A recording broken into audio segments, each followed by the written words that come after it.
on the table here, and it's quite soft.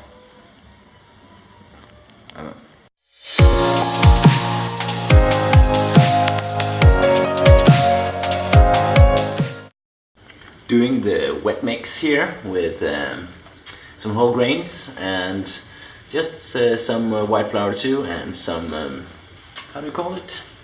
Yeast. No sugar, no salt. Let's see how it works out. Needs to grow up a bit. It needs to hide and go into a warm spot, warm place, so it can grow. Let's see if it has grown. Whoa, it's huge. Getting it ready. Power of organic flour and oats and a little bit of yeast. Finished!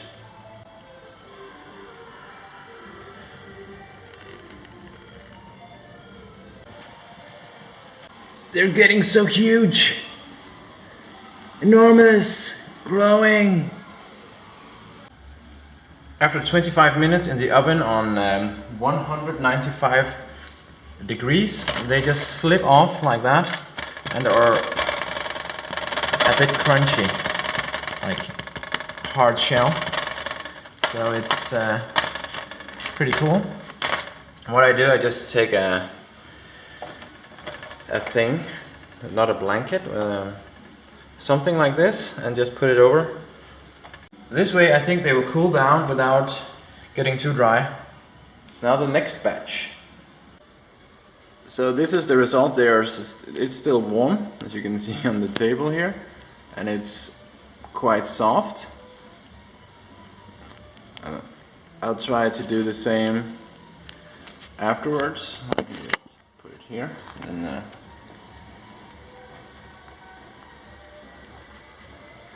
it's quite, you can actually, I guess you could do some, if you wanted, use this as burger buns, or maybe take one like this and another one on bottom.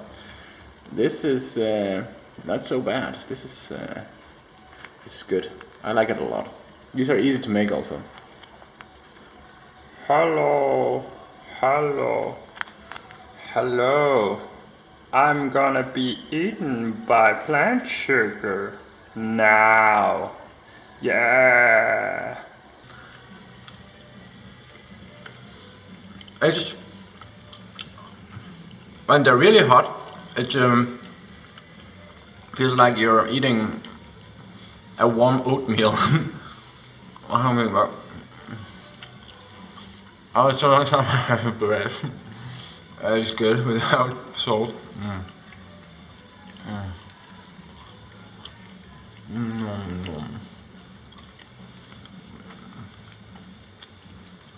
And I enjoy to taste things without, like, in their organic, natural state. I guess that the yeast gives some taste too, of some kind. Maybe it's umami. And it's just so much better than buying commercial bread.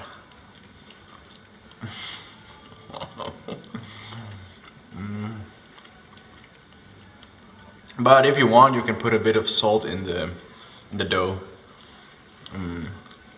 But I can really recommend to go really low sodium, or even completely reduce it for a while to see how it affects your taste bud. This is actually salty for me, even though I didn't put any salt in it. It's just maybe just a taste from the yeast, and there's always a little bit of sodium in all whole foods, whole plants, so there is sodium in this. It's just very little. But the only thing I would worry about is the iodine, if you don't get the salt. But even though you get salt, like if you buy some salt with iodine and you open it, the iodine will, what I've read until now, the iodine will disappear from when you open the salt. So I don't know really, it's quite difficult. But we need to find out a way to check yourself for iodine. There are some different things I need to check out, but let's see what happens.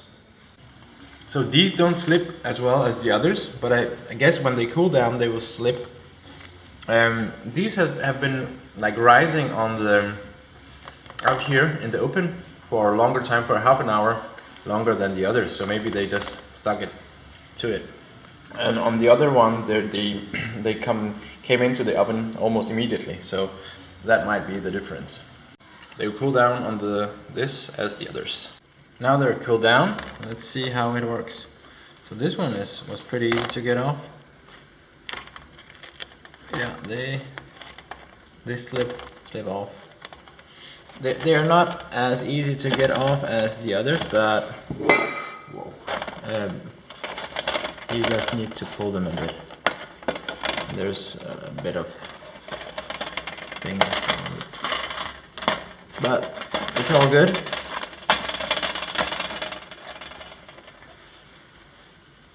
And they're still mushy and soft, so that's pretty good, even when they're completely cold. Sponge.